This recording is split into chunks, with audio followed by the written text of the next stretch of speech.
All right. Good evening, everyone. My name is Lauren Bell. I am the moderator for tonight's forum. I'm a professor of political science at Randolph-Macon College, and it's a pleasure to be with all of you tonight. I want to take this opportunity to welcome everyone to tonight's Ashland Town Council Candidate Forum. Whether you are joining us here in person at Ashland Town Council chambers or whether you are watching remotely on the town's website or Comcast Channel 17. As a reminder, this event is being recorded. As I understand it, it will be available tomorrow for those of you who may want to review it or who may want to pass it on to others who couldn't be here this evening. As you may know, we have 4 candidates running for 2 seats on the town council. Momentarily, you'll hear each candidate introduce himself. But before we begin, I want to cover just a few housekeeping items. First, I want to remind everybody present, including our candidates, that this is a candidate forum and is not a debate. The purpose behind tonight's event is to allow all candidates for the 2 town council seats to showcase their own strengths, and as such, I encourage all 4 of our candidates to avoid using their time to rebut one another's answers and instead to focus on your own goals and plans for the future. The plan for tonight, so that everybody is on the same page, is that we are going to allow up to 5 minutes for each candidate to introduce themselves, followed by a little under an hour of questions and answers from the candidates, and then each candidate will have 3 minutes to make a closing statement. The order for both the opening and closing statements was determined by random draw and shared with the candidates a few weeks ago. They are seated in order of those opening statements. During the Q&A, I have several questions that I've prepared, but I also invite all of you to participate by asking questions. Several of you have already taken some note cards and pens, and I would invite you, if you haven't done that yet, you can see Martha. She's carrying those. She will also potentially be leaving them up here. We ask you to write your question down, and I will do my best to try to get as many of those questions into the conversation tonight. When asked a question during this question and answer period, the candidates will have up to 2 minutes to answer. If there is a need for a candidate to respond, for example, if a question goes to one of the candidates but the others want to chime in, I'll give them each a minute to do that. I would ask all of you to just be patient with me. I'm trying to also keep time while I am asking questions, so I appreciate your patience in advance. Candidates, I really do ask you to stick to those time limits in the interest of getting through as many questions as possible and in the interest of fairness to your fellow candidates. And audience members, I would request you to please limit yourselves to asking questions that are pertinent to things that the town council actually has responsibility for. While I know national level politics are in the news and lots of us have questions that we'd like to talk about, the town council does not set policies related to national issues, and therefore I'm not inclined to ask questions involving things outside the scope of the town council's responsibilities if those questions come to me. I also want to remind everybody that town council is nonpartisan, so I would also encourage you to be thinking about asking your questions in that spirit as well.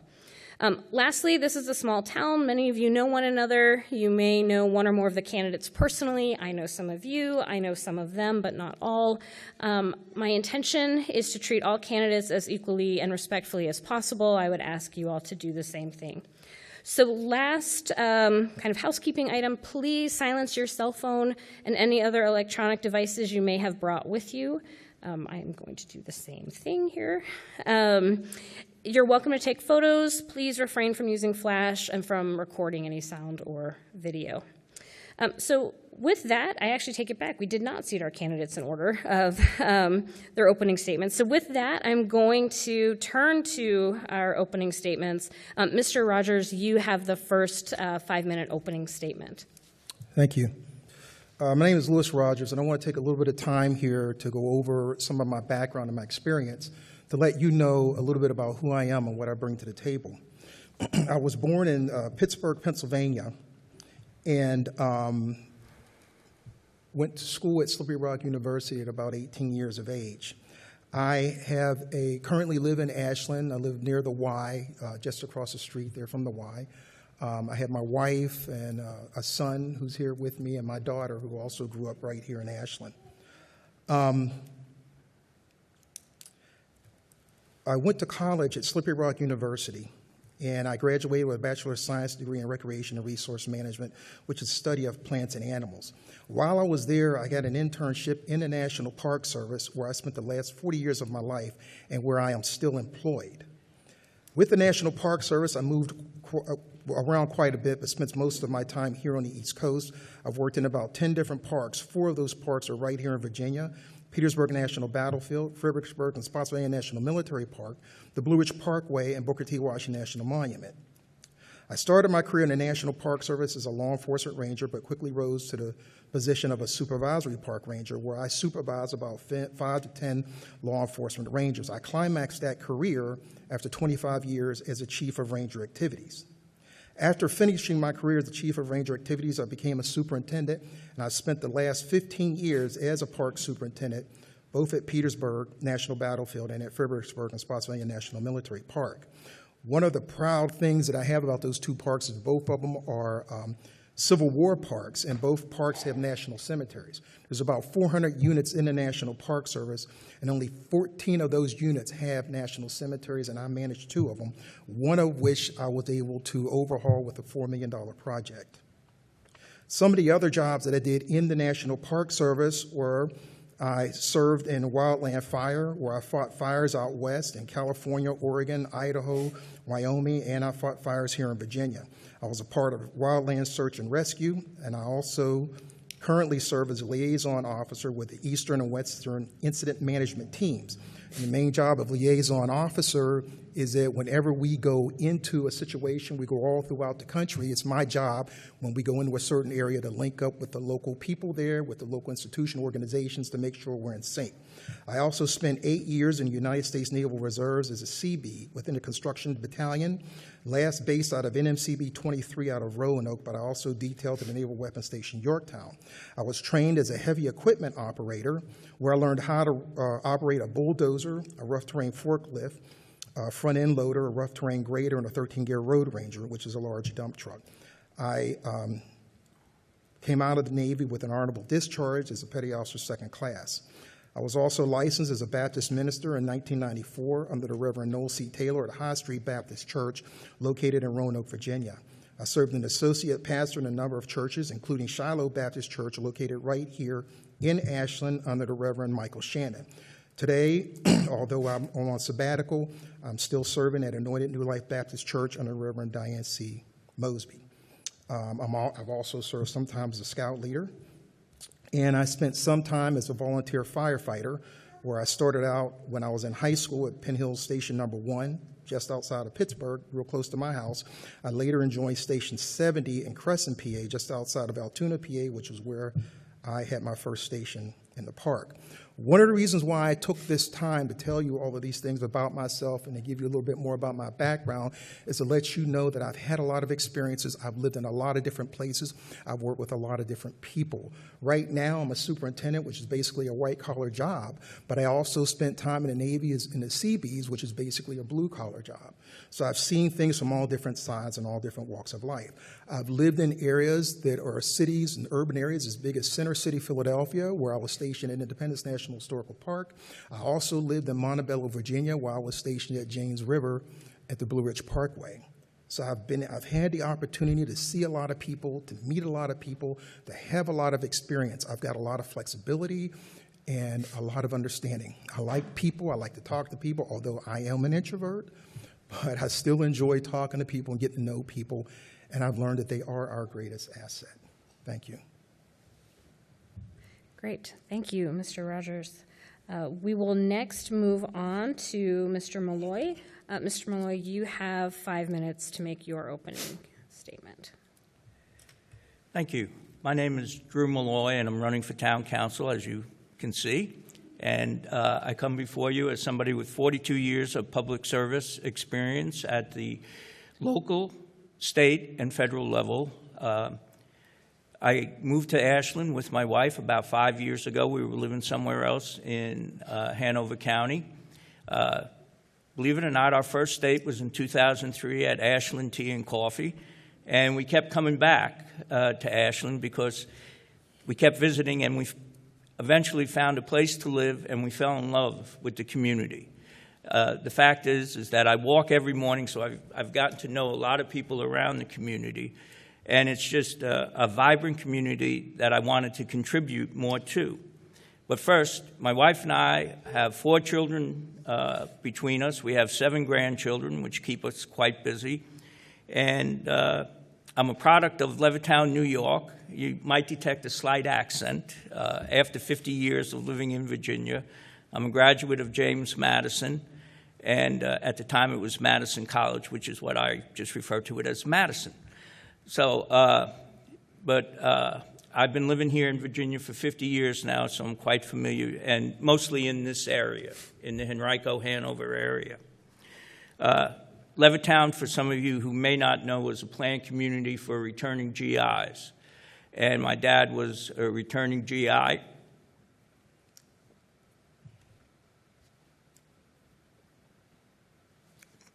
Excuse me. And it was a blue-collar community of GIs. They all worked hard, and that's where I learned about community, because everybody knew what everybody was doing in Levittown. There wasn't a mother who didn't know what you were doing, even if it wasn't your mom. So when I moved here to Ashland, I saw this community, and I saw the vibrancy of it, and I got involved almost immediately. My neighbor, Monica Kliz, asked me if I would serve on the Hanover Arts and Activities Board, so I joined the board. From there, I then joined Kiwanis when another friend asked me about that, and now I serve as president-elect of the Kiwanis. From there, I went through the Citizens Leadership Academy here for the town, and it was there, going through the Leadership Academy, that I realized how important this town is and how important the communities are in this town and how much I wanted to get involved. From there, I was selected to be on the town's Parks and Recreation Committee, and so I've continued to give back to the community, and in fact, I also do Feed More through the YMCA on the first Tuesday of every month, because again, it's about giving back to the community and assisting those who live in the community. I've also served with the town's Community Ambassadors Program, which meets on a quarterly basis.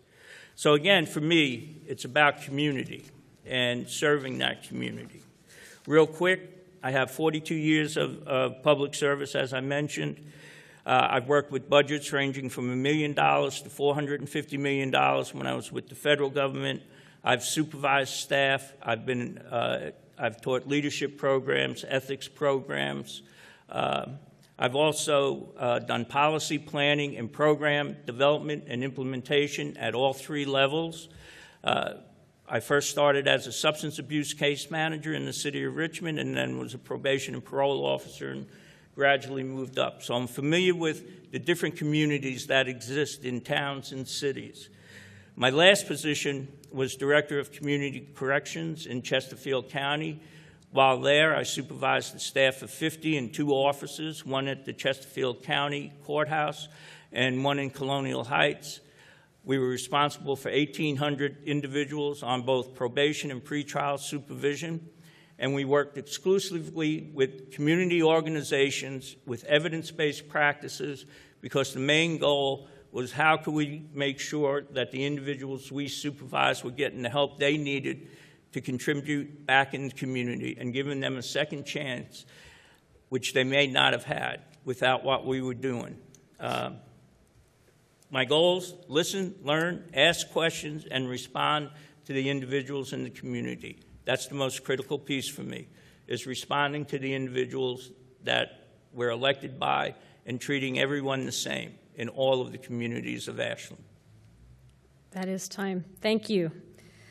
All right. Moving on next, we'll hear from Dr. Dan McGraw, and you likewise have 5 minutes for your opening remarks. Thank you, Dr. Bell. Thank you, Town of Ashland, for putting this together. I'm actually really proud of the town for putting all these opportunities for candidates to be able to put themselves before the community.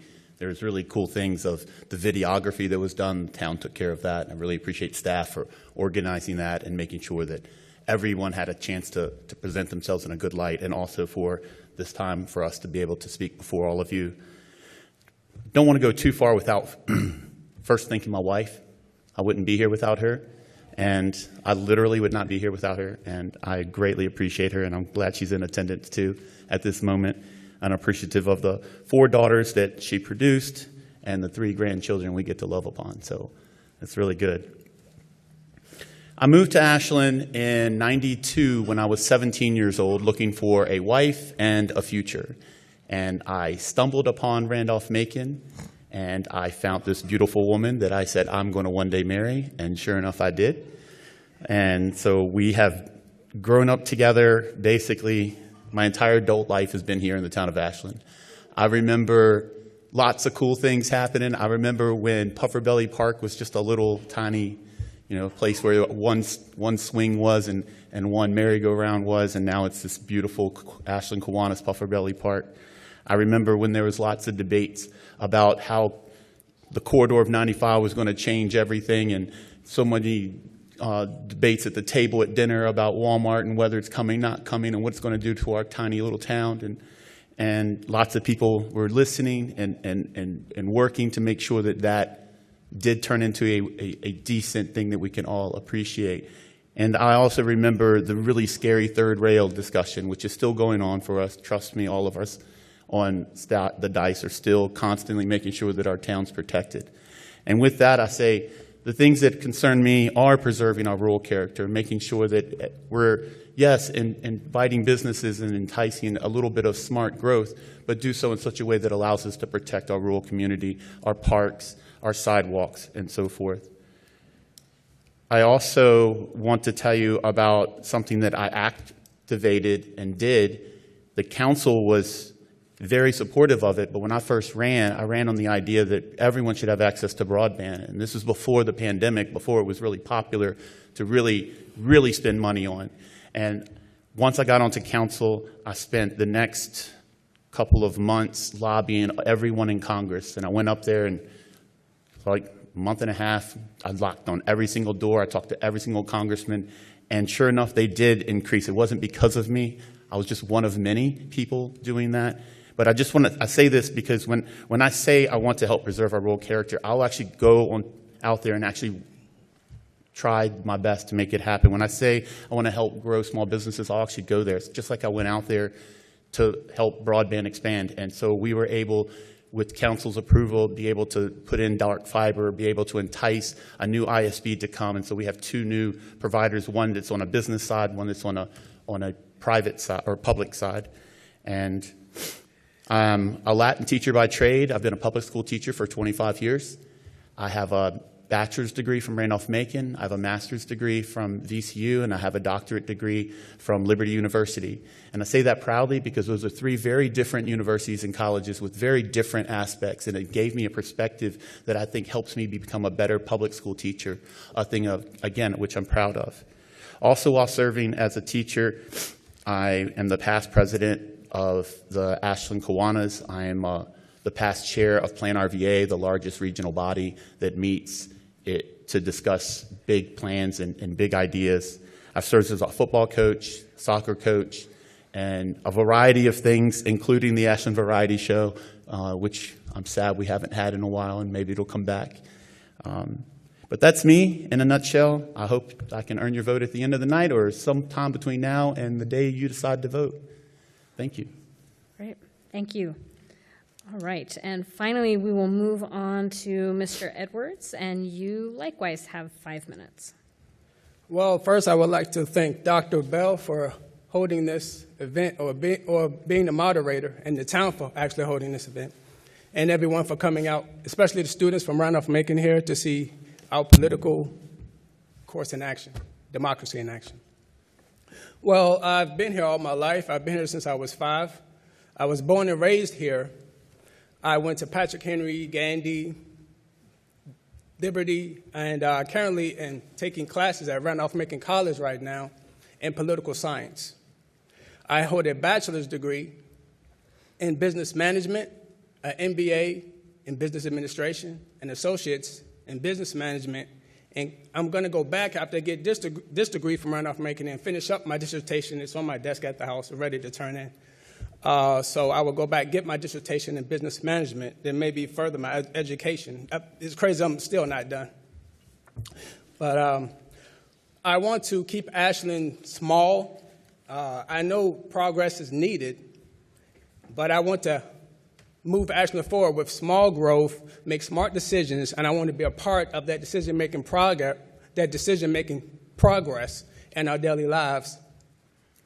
And the one thing that I love about Ashland is not just a hometown to me. It's a place where you can sit on your front porch, your back porch, grab a nice cold glass of tea or water, and see your next-door neighbor, talk to your neighbors. We have a lot of runners and walkers in the town of Ashland. We're a very fit town, and one thing I love about the town is that we have sidewalks, sidewalks, sidewalks. There's one thing that we love here in Ashland. You see a lot of construction of the sidewalks, bike trails, walking, and other things like that. But I really love the town of Ashland. I hope to get your vote. And if you're undecided, hopefully something here I say tonight can jog your memory and I can get your vote for Ashland Town Council tonight. Thank you.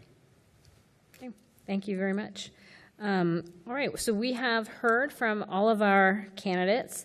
We'll move now to the question and answer part of tonight's candidate forum. I will start with some prepared questions. I should note that the candidates have not seen these questions, so they were written this afternoon in many respects, or in many cases, so they could not possibly have seen them, and so all of them are answering from the same level of knowledge, which is to say none. So let me start, and I'm going to kind of just rotate who gets to speak first. So Mr. Malloy, I'm going to start with you because you are next in line. Each of you is running to represent Ashlanders on town council. What is your personal philosophy of representation? That is, how do you think about what your responsibility is to your constituents in the event that you are elected or reelected? Well, responsibility to the citizens of Ashland is to listen to them, learn from them, ask questions, and research so that you can respond in the right way to them. The people of Ashland are the ones who are electing us, and it's critical that you listen to them because it's about community again. It's critical that you respond as quickly as possible, get them the answer, even if it's not the answer they want to hear, but it's getting back to them. For me, that's what it's about. It's about being responsive, and sometimes you're just not going to be able to get them the answer they want. It's also about working with town staff to best answer the concerns of the citizens. So again, for me, as I mentioned in the opening, it's about listening, learning, asking the questions, researching the subject, working with town staff and other council members, and then being responsive to the citizens and getting back to them immediately. Great. Thank you. Mr. Edwards, I'll ask the same question to you. What is your sense of how you will represent your constituents or think about your responsibility to them? Well, simply, I think that the best way to talk to the citizens is actually go knock on their doors. Like I've been canvassing, walking all around Ashland, and the people have been so nice and warm and welcoming to me. You have to simply go to the people, meet the people where they are. You have to be transparent. You have to be honest. You have to have empathy for people. Listen to the citizens. It's all about the citizens and the people. It's not about us. It's about the Ashland Town citizens and what they want to see done. And I think that the way that I would work with the citizens, you work with the town, you work with Hanover County and the other sub-boards and other subcommittees here in the town to come up with sensible solutions and make decisions that are best for the town and the town's people. Okay, great. Thank you. We'll go to you next, Mr. McGraw. Thank you. One thing my wife taught me is when somebody asks you a question, they're not asking for the answer that is obvious that everyone else can see. They're looking for that deep understanding. They want to know the why behind it, the how things happen. And so what I've learned is that all voices need to be heard, absolutely. Sometimes we have to be intentional about it. Sometimes we have to pick up the phone and actually call somebody because either they're not comfortable or they haven't been in the know or they just aren't ready. Sometimes it means being available publicly, walking around, being in the town, shopping locally, being available at meetings, being willing to stay late. Another thing I think is important for this is no matter how I vote or have voted as a council member, the decision the council makes is the decision. And so when a resident's asking me for stuff or wants to know the answer, absolutely I want to be transparent and say this is what happened, this is what happened. And as a whole council, we made this decision, regardless of where my vote or my colleagues' vote would stand. And I'm happy to share sometimes, well, it was a split decision, but we as collectively made that decision. And then it's also important that council members take the time to take a deep dive into how those decisions are made and why, and have good philosophical backing for why that decision would be made in the future. It shouldn't be unpredictable what you think I might do as a council member. It shouldn't be as wide open and change one way this way, one way that way. And so I think it's important that residents know how you think, how you behave, and that you're willing to listen to them. Great. And lastly, Mr. Rogers. So part of my thoughts on philosophy on how I represent is that, one, I think it's a given that I'm going to listen to you and that I'm going to talk to you and that we're going to engage and make sure that we represent you. However, we do have a town manager and we have a lot of people here who take care of the day-to-day. One of the things that I've learned as being a park superintendent that is critical for any organization is being able to look 5 to 10 years down the road, to be able to look at what is going on around us and that is affecting our town. You look at 95, every time there's a hiccup, there are cars up and down Route 1, and when Route 1 isn't doing well, they're on everybody's doorstep. Everything that's happening with 95 is not because of people in Ashland. It's because of what goes on 2 and 3 states to the south, 2 and 3 states to the north. We're getting data centers here. Why are data centers coming here? We've got water, we've got transmission lines, which means we have both power and data. We've got a port, we've got an airport, we've got a railroad. These things that are national are affecting us here and now, and it's what's going to affect change on Ashland. And as us, as council people, we need to be able to look forward. We need to be able to see it coming and put things in place right now that is going to come to fruition and protect us as we go into the future. Ashland's going to grow, and I don't know that we can stop it, but we can influence Ashland. We can make sure that as it grows, it becomes something at a place that you still want to live in, and it still benefits you.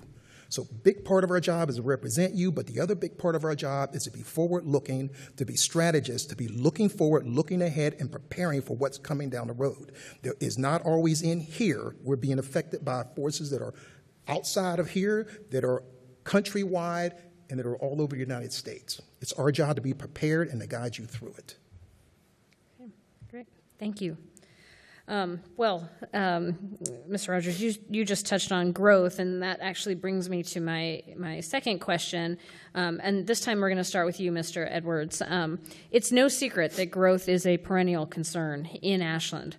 What is your position on growth in Ashland, and what should Ashland's strategy be?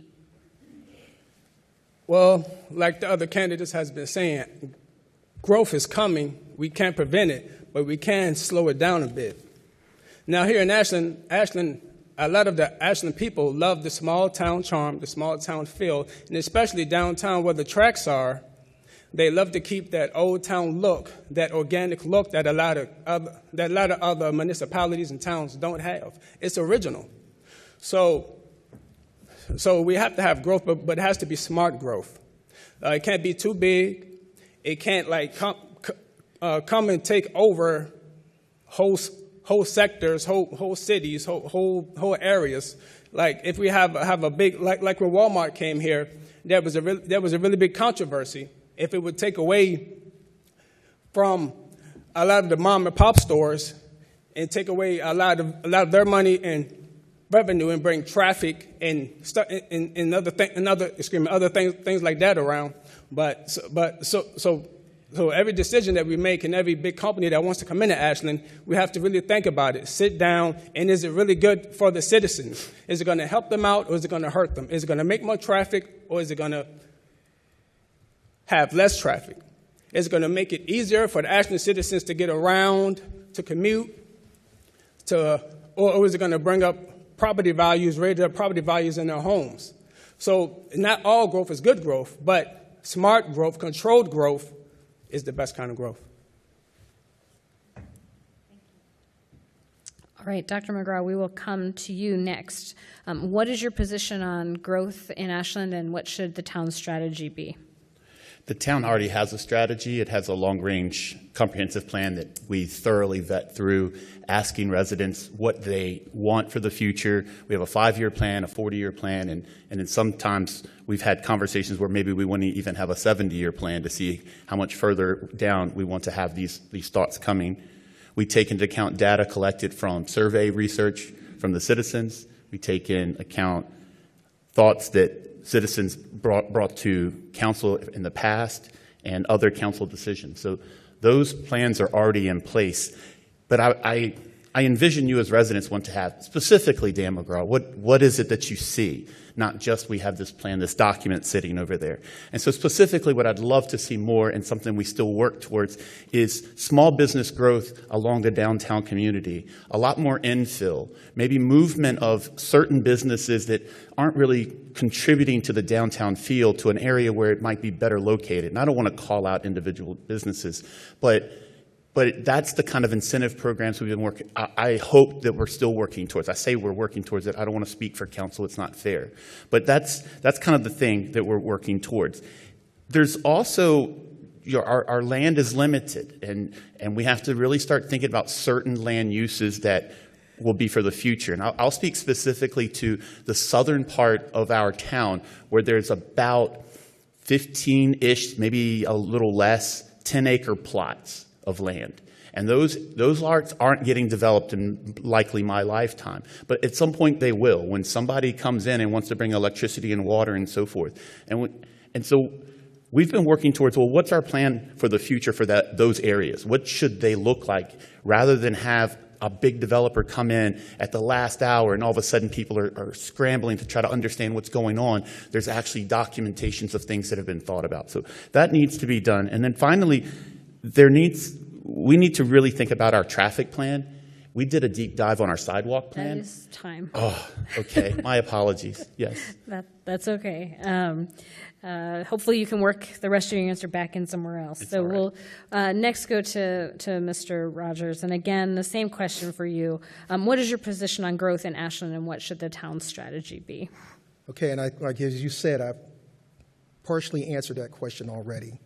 Growth is going to come. It's going to happen. It's going to drive us. But it's very, very important that we see it before it's coming. If you're trying to deal with a third rail when somebody places that plan in front of you, it's too late. You need to see it when it's forming. You need to see it when it's happening. And it's not hard to do. You just have to open your eyes and look and watch what's going on throughout the country and how is it going to affect us. We know we've got a highway here. We know that traffic's only going to get worse. That's something we need to deal with. We know that third rail is trying to come through here. They're not going to give up. We have to stay vigilant and continue to fight it. Ashland's going to grow, but we know what makes Ashland Ashland, and we need to be clear about that. And we need to make sure that as it grows, that we guide it and we nurture it so that as it moves and it becomes a bigger place, it's someplace we still want to live. We remember the things that brought us here and why you wanted to live in Ashland. And those are the things that we maintain. You know, one of the things I talk about, I think about my daughter sometimes, and, you know, when she was really young and I came home, man, she used to grab on my legs and just love Daddy, you know, kiss me off in the face in church and so on. But, you know, she became a teenager, and pretty soon she became an adult. But while she was young, I engaged with her and I talked with her. And as she grew older, she loves Daddy. I mean, we have our differences, but she still loves Daddy. But that relationship is that way because of the work we put in while she was growing, which is exactly what we must do for Ashland. While it's growing, we need to nurture and guide and see things before they get here. Thank you. Thank you. And then finally, Mr. Malloy, same question for you. What is your sense or your position on growth in Ashland, and what should the town's strategy be? Well, as everybody has said, growth is going to occur in Ashland.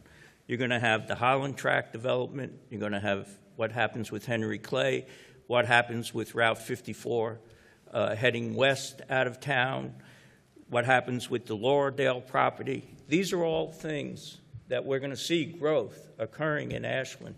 But it's got to be thoughtful growth. You have to listen to the citizens. You have those that are going to be impacted the most.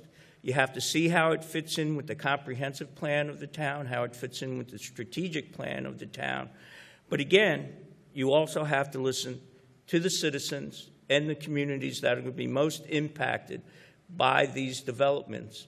And what is the environmental and the community impact that's going to occur as you develop these large pieces of property in the community. Again, growth is inevitable. That's the one thing I heard when we were canvassing the neighborhoods, when I went out and knocked on the doors. People know it, but it's got to be thoughtful, and we have to be prepared for it. And we have to look at it from a strategic and comprehensive plan outlook. Thank you. Once again, Mr. Malloy, you have preempted one of the questions that came from the audience, and so I'm going to actually ask each candidate to respond to this question. Again, up to 2 minutes, but I'm actually going to stick with you, Mr. Malloy, because you just mentioned this, and then we'll go in order from there. The question that comes from an audience member is, I'll just read it. The disposition of Henry Clay School rests with the Board of Supervisors, but what is a realistic purpose for that landmark? So I'll let you begin. And that's correct. Henry Clay, the school property rests with the county. However, there are representatives from the town working with the county. I was fortunate to have a conversation with Faye Pritchard the other day about it to get a little bit of feedback. But again, I think probably one of the most useful things, we have a population in Ashland where there's folks that live in large homes that eventually aren't going to want to live in those large homes. But they want to stay in Ashland. They want to live in Ashland. They still want to be with their friends. They want to be able to walk downtown. So one thoughtful thing, I think, is senior living condos, where the impact is not as great as if you made it single-family residential or business. But we're looking at individuals who are already here in Ashland but no longer can take care of these large homes. Their children probably are looking at them going, I'm not going to fix that house up. But they want to stay here and be with their friends and walk downtown and still be a resident of Ashland. So we're keeping them in the community. Okay, thank you. Mr. Edwards, what do you think is a realistic purpose for the Henry Clay property? Well, during Hanover County's question and answer segment, when they invited the residents, there's a lot of responses, a lot of concern, and a lot of things that they should do with Henry Clay, but one that I believe that would really benefit the community is a community center for the kids, for the youth, something for the kids to do, somewhere for them to go after school, somewhere that they can go and they can be themselves. I'm calling for everything in there to be free for the kids. We won't charge them anything, won't charge them a dime. They can go in there, go play basketball, go into the state-of-the-art center and do STEM stuff and computer, and we have a percussion session where they can learn drums, instruments, tuba, trumpet, piano, a good community center for the kids to go in and grow. Thank you. Thank you. Dr. McGraw, what do you think should be done with the Henry Clay property? Well, ultimately, as you said, that rests with Hanover County's decision, and luckily for us, Hanover has invited the town of Ashland to have representatives on that decision-making board. Residential is a easy fix right there. It makes sense. Smaller homes. I'm not sure it needs to be necessarily age restricted. In fact, I'd like to see something that's more of a mixed environment. We have a housing situation right now where there's a variety of, there's not as much variety that people feel like that they can all move into the town right now. There just isn't that much housing stock. And so it's a great place. But a concern I have is, will they permit us to have some type of community element in there, which I'd really like. Community center sounds great. I'd like to preserve the athletic fields. I'd like to see some mixed use there, maybe some small doctor's offices that go in there so people who want to move in here can live there, they don't even have to have a car now, and now we got this great big parking lot.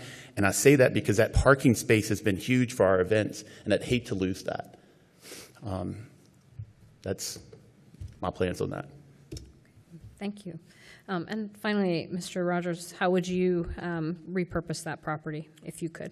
So I'm kind of leaning in the same direction of some kind of a community center, something to serve the public, although I would say that I would remain flexible. I think we need to get requests for proposals, as the county would, and see what people come up with, because there's a lot of good ideas out of there. However, I think having something in the midst of the community that continues to serve kids and continues to serve the community is very important. One of my fondest memories of a child is going to the playground and going to a community center where there I met people where I could play games or I could play ping pong and I can be with other kids so that I wasn't just out on the streets. It served kids before. It should continue to serve them. But that's a thought, and I know that there are people out there with far better ideas than I have, so I'm open. Okay, thank you. Okay, so I'm going to continue with some of the questions that I have prepared. I will remind the audience that we really would love to take your questions, so if you still have that note card or if you don't and would like one, they're up here on the corner, and you are welcome to write down your question. Okay, so we're going to start this time with Dr. McGraw. According to data from the U.S. Census, more than 16% of people who live in Ashland live at or below the poverty line. This is actually 1.5 times higher than the percentage in the Metro Richmond area. What can or should the town be doing to help uplift these community members? So we have a few things that we've tried to, or we have implemented, and I think we should continue that. One is we have Ashland Helping Ashland, where we've taken things where people can work on their yards and take care of their lawns and so forth, like a lawnmower, weed, or so forth. And communities, nonprofit communities or churches can then rent that equipment for free and then help residents take care of their property, those who may not be able to afford. Maybe they're elderly, maybe there's other things that are going on with them. So that's one program that we have in place, and I think that should continue. If it were allowed and the state would give us a way to control rent prices, that would be awesome. We don't have that flexibility right now. We can't mandate any of that. It would be great if the rent didn't continue to go up as the residents are living there, especially those who are on fixed income. I'd be happy to support any type of incentive program that would make property owners, one, take care of their property for the people who are renting, and also allow for that to be an affordable rate based off of their income. We have had discussion about that, where we'd have rent that's based off of the person's income, and we need a variety of people with income to support all of our businesses that we have. So it's not like a one-size-fits-all where we do it this way and it's going to work, but there's got to be some types of programs out there that we can invite people to come here of all varieties, every income level. Okay. Thank you. Mr. Rogers, I'll pose that question to you next. What can or should the town be doing to help uplift community members who are living at or below the poverty line? I think that, we should work to provide what resources we can to help. I think that one of the things I've thought about, and I don't know how much influence we really have over it, but helping to provide some kind of transportation. One of the things, when you look at people who are in poverty, when you look at that, there's a certain amount of money that they have to make in order to be self-sufficient. And that money includes not only rent, not only food, but it includes a car. It includes insurance. It includes having to take care of that car. It includes having to make repairs on that car. And if there was some way that we could help people to get around and move around where they didn't have to spend that amount of money on transportation, that's a little bit less than money that they could put somewhere else. We have to work with businesses so that hopefully businesses can work and maybe, pay people a little bit more. But what can we do to help augment that? I think it's important that we take a strategic look at it, that we're smart about it, that we dissect it, and look at the pieces that the town has control under. And just the one part I've thought about, when I've looked into this stuff before, is transportation, because it's so expensive. When you go into big cities, many of the people there, they don't have a car. They don't have to worry about parking. They don't have to worry about getting oil changed. They don't have to worry about a mechanic. They just get to and from work. If they work, bike, whatever it is, we have to find a way to get people around and make things viable without them having to expend that amount of money. Thank you. Mr. Malloy, the same question for you. What can or should the town be doing to uplift the community members who are living at or below the poverty line? Well, I see on the first Tuesday of every month when I do the YMCA Feed More mobile pantry over at the Roses parking lot, and you realize what people face. And so I also know that the churches have food banks, and I think that's critical. The critical piece, again, is working with community organizations, nonprofits, and how can the town partner with them? And I know the town already does partner with a number of them, and it's very important to keep doing that. I think it's also important to look at, when you build new developments, is going to the developers and saying, hey, we have people living below the poverty line. What can you do to assist us if you want to build here, and how can we work together? You have a data center that's getting ready to be built, which will have high taxes coming in, a high tax amount coming into the town. How can we use some of that money to assist the individuals, carve out some of that money to assist the people that are living below the poverty line and assist them in improving their lives? So I think there's a number of things that can be looked at, and the partnerships are critical, whether it's developers, tax money, nonprofits, community organizations.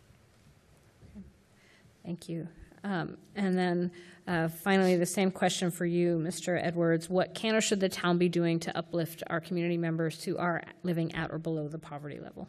Well, my take on that would be to partner with other members. Let's say Habitat Humanity does a great job at providing houses and homes for those that are of lower income and helping them find affordable housing. We can create programs that actually sit down and teach them about saving money, spending your money the right way, how to get the correct transportation, how to get resources for your children, how to have your funds construct in a way to where it works for you rather than against you. Thank you. So again, a few of you touched on this, but I want to ask this question explicitly, and this time we're going to start with you, Mr. Rogers. So related to the issues of growth and community members who live at or below the poverty line, there has been a growing challenge recently in Ashland with supporting unhoused people. How should the town respond? And we'll start with you, Mr. Rogers. In whatever way we can, that we can work and we can partner with businesses and people who are building houses to build houses that are affordable. Many times when people build, we're building because we want to get the most money, the best bang. And at times there ends up being a gap between what's an apartment or where people are making very little money and where people are making a lot. We have to have some kind of a gradient of housing that's within between. Some way that we can build something that's for the good of the order, where somebody can start out and have something that is affordable, that doesn't cost a whole lot. You know, the first house I bought was very cheap. We kept it for a certain amount of time. That house grew 10, 12 years, and we sold it, and we made a little profit out of it. It's the biggest way that Americans find wealth. It's the biggest way that you can move up that wealth bar, is making sure that we can provide some kind of housing that is affordable. Thank you. We'll go to you next, Mr. Malloy. How should the town respond to the growing challenge with supporting unhoused people? Well, when you look at the fact that we have folks that are living in hotels, families living in the motels over on 54, you really need to do something about that. You have to address that issue. It's also the folks that might be living rough in the woods. And how do we address those issues? I know the town passed an ordinance to deal with some of that, those individuals who are living in the woods and all. But we also have folks that aren't living in the woods, but are living in motels and substandard housing. And again, I think it's important to look at when you have developers coming into your town and they want to build $650,000 homes or more, whatever it may be, where can you sit there with them and partner with them and say, hey, how about carving out some of this? Doesn't necessarily have to be in that community that they're going to build, but where can the town work with them and target a spot in Ashland and say, we need to build some affordable housing, whether it's rental or purchasing or a combination of both, a mixed use. And again, if you're going to build it, if you have this data center coming in here, let's look at the revenue that comes from that and how can we carve out pieces of that revenue to assist these individuals and give them affordable housing. Okay. Thank you. Mr. Edwards, how do you believe the town should respond to the growing challenge with supporting unhoused people? Well, the town is really restricted in what it can do to help the homeless, because it's kind of outside Ashland's jurisdiction.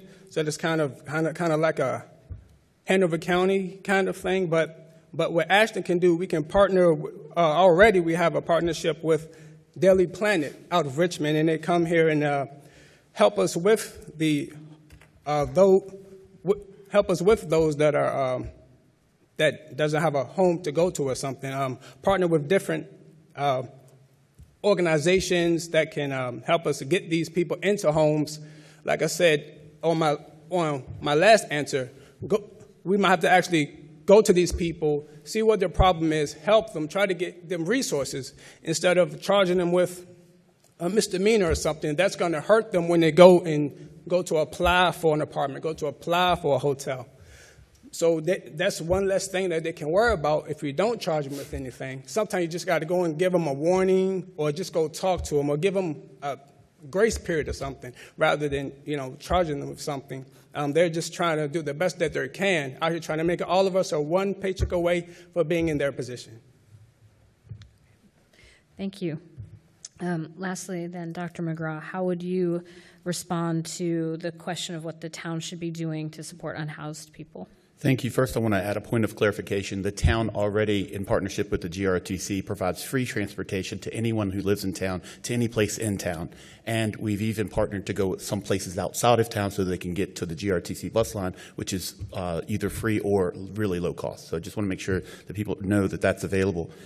So we're talking about, so how should the town respond? Just respond with compassion, with humanity, with safety in mind, and with dignity with the people that were in question. And some people may, question the ordinance itself, but that was done with compassion. Living outside in the middle of a storm or a hurricane or whatever is not safe and it's not healthy. And so it's important that the town have a clearinghouse of services, of resources, where when residents are of need, whether they're housed or unhoused or whatever, that we can go provide services to them and get them shelter as they need. And so the idea with this is, yes, there should be a clearinghouse, and the town should and can be that clearinghouse of which nonprofits are actually accountable, legitimate nonprofits that are doing the services that they claim that they were doing, and that they're helping and protecting those members of our community. And for those who are trying to get out of their situation,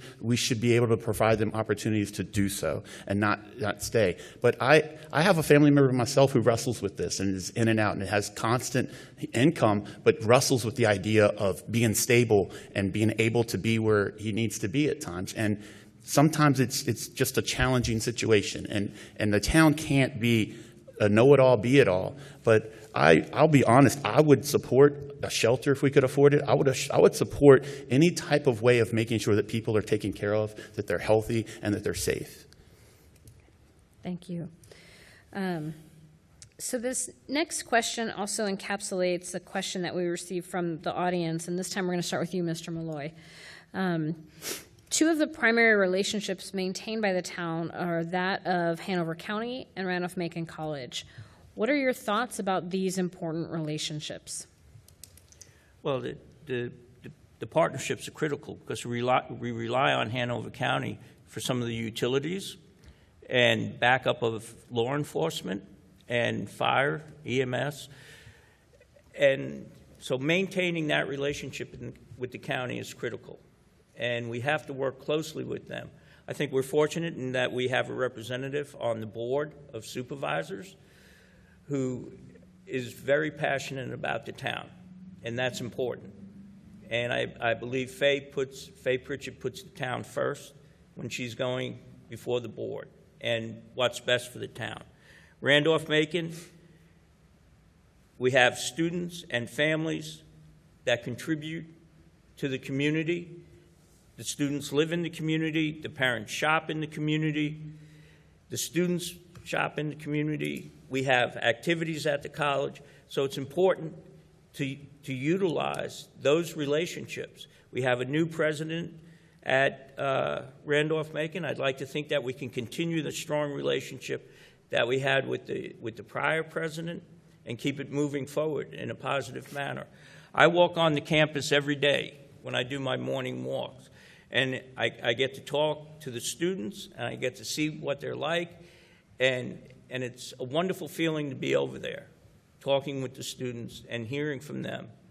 But again, the partnerships are critical.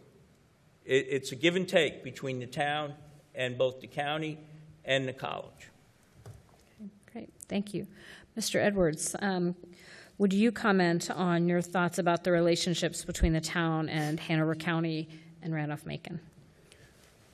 The town and Randolph-Macon are inextricably linked. And Randolph-Macon is a college town, and Ashland is a college town, and we work closely with the college and the students. And I'm on the board of the DAA, and we have a program right now to give the students discounts if they go to certain businesses in the town of Ashland to help them out with something to eat if they need it, or a quick bite to eat from one of the restaurants, or use one of the restaurants' resources or businesses to get the students to be more involved in Ashland things and in Ashland activities. The connection between the two schools is very important, that we work together and help each other out. The relationship between Hanover County and Ashland is very important as well, because one thing that I really don't like is that Ashland gets taxed twice for taxes. We get taxed for property and personal property from Hanover and Ashland twice. We don't have the time to talk about that today, but maybe at a later date. Ashland and Hanover has to work together to come with common goals and interests to help out both Ashland and Hanover. Okay, thank you. Dr. McGrath, same question for you. Can you comment on the nature or the important relationships between the town of Ashland and Randolph-Macon and Hanover County? Well, the town would not be here without the support of Randolph-Macon and Hanover County, and vice versa on some levels. So there has to be some give and take of some things. Being able to go to the Richmond Symphony in the town of Ashland because they come here because they get a good audience. Being able to go to a wonderful talk of a professor or somebody of importance coming into the town because we have a college, a university. That's awesome. Being able to have rescue EMS services, all of that from the county is awesome. I am happy for the extra resources that we pay for and get in this town, and I really appreciate all of that. We are already interconnected. We have the CERT team, which is an emergency rescue team that is done by Hanover County, and a lot of them participate in our events in the town. A lot of the people who are on the Hanover CERT team do that. Randolph-Macon college students oftentimes are doing community-based events to help people and to be a part of the community. The thing we're lacking, I think, is there used to be a town gown committee where citizens could meet with leaders at Randolph-Macon and Hanover County and just say, hey, these are things that are really concerning to us. I just want to make sure it's on your radar. Can we address this? Can we talk about this? Things like that, I think, is missing. And if we can get that back again, then we would see that symbiotic relationship, if you will, the president was always saying. So, thank you. Okay. Thank you. And lastly, Mr. Rogers, can you comment on the important relationships between the town and Hanover County and the town and Randolph-Macon? So 90% of my job as a park superintendent is working with stakeholders. And stakeholders are people around the park who have an interest in the park. They are county administrators, city managers, councilmen, colleges that we have agreements with that we work with constantly.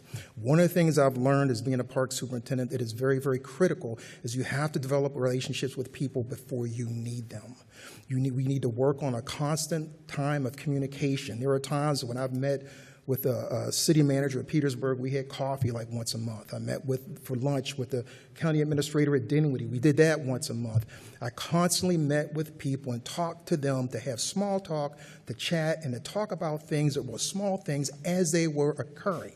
And when you have relationships like that, things don't get big, or if they do, you see them coming. And you're able to be on the same side rather than being an adversary. So it's very important that we develop relationships, that we're constantly talking with people in the college, with the administrators. We're constantly talking with Hanover County. We were working on a Holland tract just the other day. Hanover County put money into some kind of a study of the Holland tract. They have an interest in it, even though it's here, it's with us. Well, we need to have a conversation. There were some things that came out of that that they felt like they missed, that they didn't get. So we need to stay in constant communications. We need to keep up relationships, and relationships are very, very important. When people feel like they can just talk to you, it's my goal to be on a first-name basis. So when something happens, or they feel just fine picking up the phone, calling me on my cell phone and say, hey, what is going on? And we can talk, and we can settle it, and we can solve it. It's very, very important, crucial, critical to develop relationships with people before you need them, close relationships. Okay. Thank you. I want to turn to two questions that are policy questions. One comes from the audience and picks up on the conversation we were having about housing a short while ago. And so this time we're going to start with you, Mr. Edwards. And I'm just going to read the question. Can you point to a specific housing decision made by the current town council that you disagreed with, whether it was approving or rejecting a development, a zoning change, or an affordability measure, and explain what you would have done differently? So I'll start with you, Mr. Edwards. Well, I don't really like the idea of a lot of homes coming into the community, meaning big home developments and raising the property value of everybody's property going up in the community. Another one is when Habitat Humanity does a great job at helping those of low income, but what my concern is that they're placing all of the homes on one side of the town, mainly Taylor Street. There are other places in Ashland to pack those homes, not to just place everybody all in one group and let them just go have at it. I think that we need to place homes all around the town of Ashland,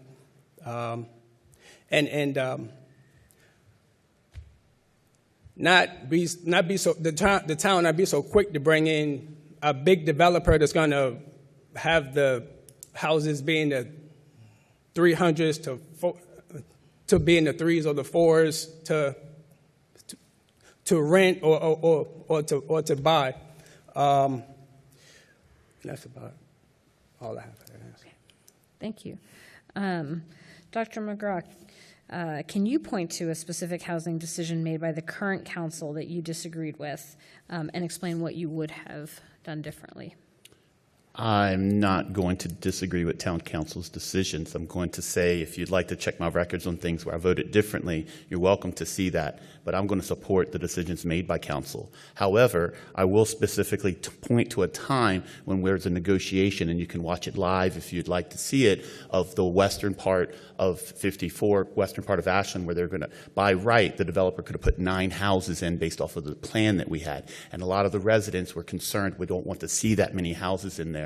And so I, along with some of my fellow council members, negotiated with that developer. The developer, out of his own graciousness, listened to our arguments, heard our concerns, and reduced that to 5 houses. So that is something there was a disagreement, if you will.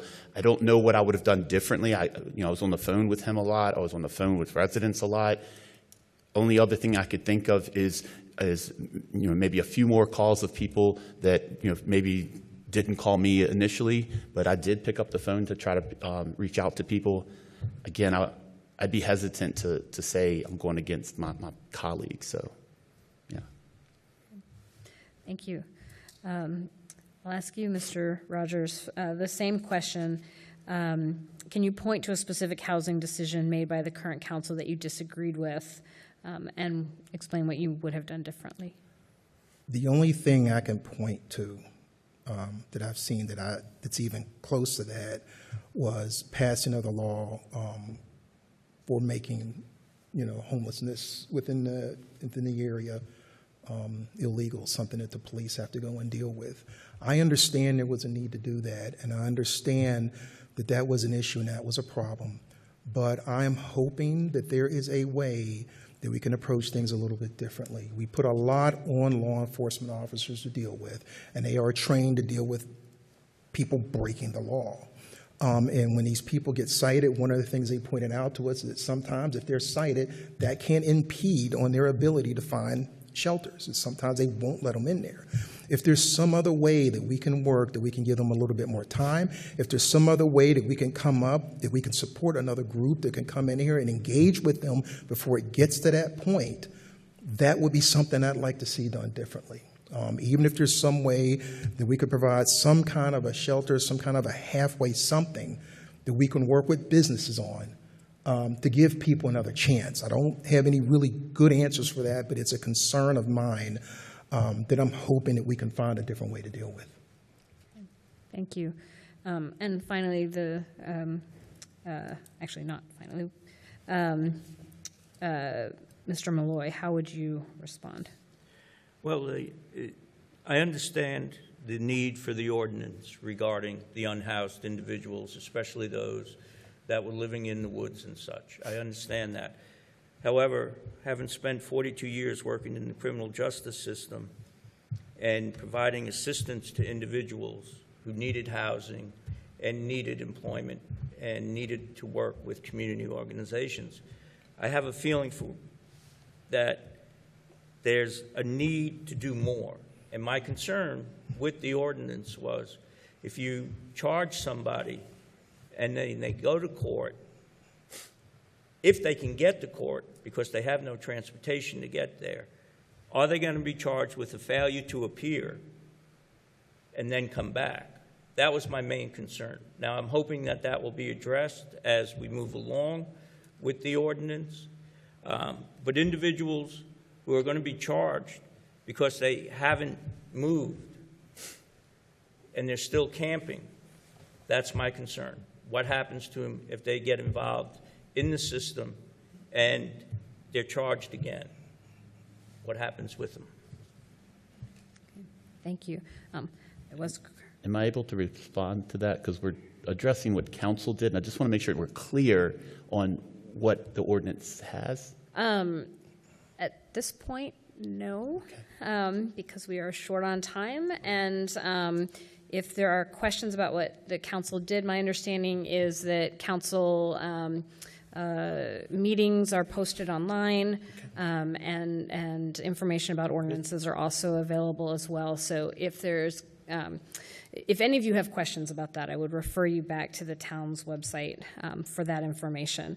I want to turn next to a question that is always top of mind for voters, and I'm going to come to you, Dr. McGraw, and you can use your 2 minutes however you'd like.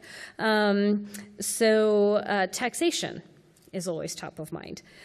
What will your approach to budgeting be, and how, if at all, would you like to see the town's tax rates change over the next several years? If anything, I think the tax rates will go down, especially if in fact a data center does come online. There'd be some benefits to the town in that. There also could be some other concerns with water supply and electricity. I don't anticipate the taxes going up. I'm seeing a steady, healthy rate. We have a variety of businesses, and that's what really helps us keep that steady tax rate. I do want to say that if there's a resident who sees that their property value is going up and that's causing harm to them, please contact the town. We can negotiate with you individually. We don't have to make it a big blanket statement. I'll say that, like I've said in the past, that having a one-size-fits-all solution doesn't work for everybody. But being reasonable, we're a small town. Pick up the phone, please call. You can call me, and I can guide residents that way. But again, I don't see the taxes going up. I will say that it was a police officer that responded to me when I had a heart attack that lived in the town, and without him responding within 60 seconds with a phone call, I wouldn't be here. So I appreciate all of you paying that extra service because that helped me keep me alive. So I'm always going to be supportive of the extra services provided by the town. Okay. Thank you. We'll move on to Mr. Rogers. What would your approach to budgeting be, and how, if at all, would you like to see the town's tax rates change over the next several years? As I'm sure that the town is already doing, you need to audit and audit constantly and quite a bit to make sure that we're using money in the best way possible. One of the other things that I've come to understand about money and how you use money, even in my job as a park superintendent, is you want to get the best bang for your buck, but if you want good talent, you're going to have to pay for it. If you want good people working and you want to keep things going, you're going to have some kind of taxation in order to be able to support it. I don't want to see taxes go up. I will do everything in my power to keep taxes down. But I would also say that there is a certain standard of living that we want to have. I like the fact that I can go from my house to my car and I don't have to worry about carrying a gun. I like the fact that when I was raising my daughter, we would go out at night and walk through Ashland and just talk, and I wasn't worried about it. I like the fact that we have nice roads. I like the fact that we have clean water. I like the fact that we have great sidewalks and we have great amenities. I think that we have to continue to augment the taxes as best we can, as was once mentioned, making sure that we attract good businesses and we keep that healthy and strong. And I think that we need to continue to audit to make sure that we're using our money wisely. Thank you. Mr. Malloy, same question. What will your approach to budgeting be, and how, if at all, would you like to see the town's tax rates change over the next several years? Well, from a personal standpoint, I'm comfortable with the tax rate, and I'm comfortable with the services that we receive in the town of Ashland. And I realize people want to have taxes cut, but again, it does come at a cost. We have an excellent police department. I can put shrubbery and things out at the curb. It gets picked up. The roads get plowed. We have trash and recycling. We have all these services that we get. So I'm comfortable with the tax rate. Would I like to see them go down? Yes, but not if it impacts the services we're already receiving. That I don't want to see. But as the gentlemen have said, we have to keep attracting businesses into town so that we can continue to maintain that type of tax rate and not see it go up and possibly come down. And as Dan alluded to, the data center, what the revenue that comes from that, the tax revenue, may allow the tax rate to go down. We have to see. That's down the road a bit. Okay. Thank you. And Mr. Edwards, what will your approach to budgeting be, and how, if at all, would you like to see the town's tax rates change over the next several years? I said that's a slippery slope. It's a kind of a double-edged sword. Yes, we have to maintain the roads, keep trash pickup, keep the policemen paid, keep the roadways keep the roadways paved and keep the salt on the roads when we have snow and things like that when inclement weather hits. So like the rest of the candidates have been saying, yes, the taxes and stuff have to go up sometimes, but we have to maintain a certain budget so that everyone can get paid. We can continue to enjoy the services that we have. So it'll go up and down. Not everyone is going to be pleased. Not everyone's going to like it, but we have to keep things going. So I don't want to see it go up over the next 5 to 10 to 15 years, but not that high. It's a little at a time. Okay. Thank you. So we are approaching the time that I'm going to have to cut off the conversation to give you all the time I've promised you for your closing statement. So I'm going to call this like our lightning round question, which means I'm going to ask you all to answer this question in just a couple of words or short phrases. And so we're actually going to start this time with you, Mr. Rogers. What is, I'll give you two. What are the two most important issues you think the community is going to face over the next 5 years? Growth, growth, and growth. Well, that was 3. I took some classes in seminary, and one of the interesting concepts that came up is things being inherently good or inherently bad, and very few things are inherently good or inherently bad. Things are, and depending upon how you deal with it and how it approaches you, can be good, it can be bad. Growth can be good, growth can be bad. We are going to have to engage with growth, and we're going to have to manage it and make it come out and work with it in a way that it benefits us. There's some give and take, but our biggest issue is growth. 95 is an issue of growth. The third rail is an issue of growth. Data centers are an issue of growth. Everybody talks us great for the money. There's some downsides to it, too. So a lot of the things that's happening here is going to be because of growth, and it's going to be based on our ability to foresee what's coming, to strategize to it, and make sure that we benefit from it and get through it in the best way possible. Okay, thank you. Mr. Malloy. Well, I look at it as developments and specifically looking at Holland Track, Henry Clay, Lauradale extension out to 54, and then what happens east of 95 on 54. Okay. All right. Thank you. Mr. Edwards, what are the two most important issues, one or two most important issues the community will face over the next 5 years? I would say the DC to RVA, the third rail downtown, which a lot of residents down there don't want, but it is coming, so we just have to think of a way to somehow work with the residents and those downtown to make it less hurting on the residents down there. And the Holland Trail project is a pretty big one. And traffic. Traffic is terrible. We got to think of something. Okay, that was also 3. We'll come back to my immediate left, Dr. McGraw, the top couple of issues that are going to face the community over the next few years. Traffic flow and traffic speed. We want to make sure that our roads are safe for children to cross the streets, and that residents feel safe when they're in their homes and not, at a stressful moment, and that they can get to their home. Because we have a lot of times where some residents just can't even get home because the traffic flow is just impeding it. Okay. Great. Thank you all for indulging me on my lightning round. With that, we are going to turn to closing statements. We do have our candidates seated in order of their closing statements. And so I will remind them that they each have up to 3 minutes to make a final closing pitch to all of the voters. And we'll go ahead and start with you, Dr. McGraw. Well, thank you. I appreciate it. Dr. Bell, this has been great. Thank you all the audience. You've been really polite and not cheering or any of the things for one. They're booing for others, so I appreciate that. We all love the town.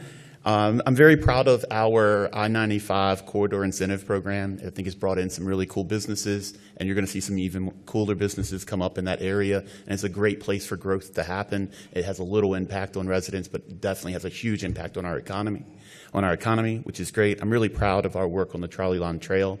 I think we are the leaders in setting that standard for the region, and it kind of was an impetus, and it also helped that we had the Secretary of State living in the town at the time that was becoming, something to fruition, and it's going to become a thing, and we need to prepare for that as we're going forward to how that's going to look when people from Fredericksburg or Petersburg can actually come into the town, and people from Richmond and so forth. I think that's great. I'm really proud of our dark fiber growth and our downtown Wi-Fi options that we've done, but we still got work to do. We still got issues with access for some people to Wi-Fi and to broadband. We still have relationships to build with Randolph-Macon even further, and with the community of Hanover.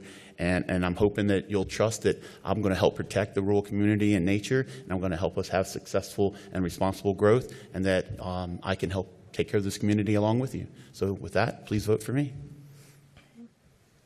Thank you. Mr. Rogers, you have up to 3 minutes.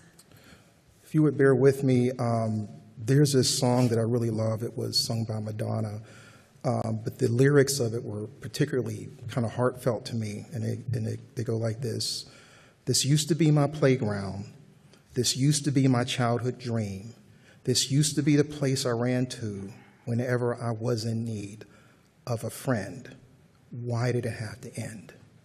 I grew up in a segregated community. It was a red line community in Pittsburgh, Pennsylvania. We were pushed to the very outside part of Penn Hills. I did not know it. I didn't know our community was that way until I was well into my late 50s when I asked my dad, why did you settle where we settled? He said, I didn't want to settle here. They wouldn't tell me anything else.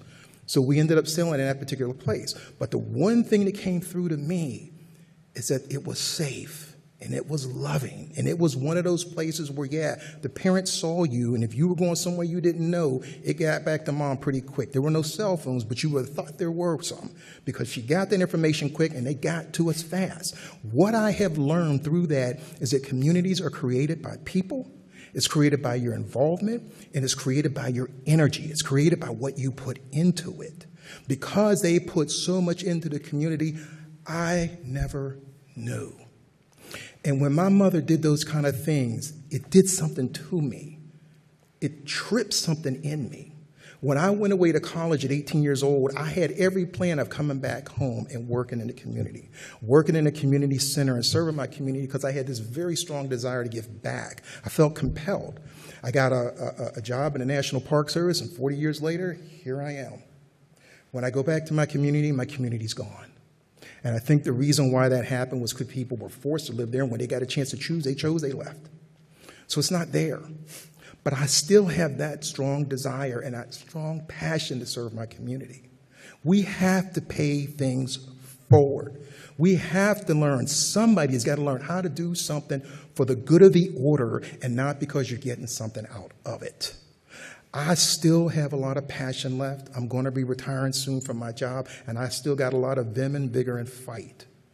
I want to put that here. I raised my children here. This is my home now. My wife is here. My daughter's here. And I'm here. And I want to give you what I wanted to give home and what my mother instilled in me, if you will let me. Thank you. Thank you. Right. Mr. Malloy, we'll go to you next for 3 minutes.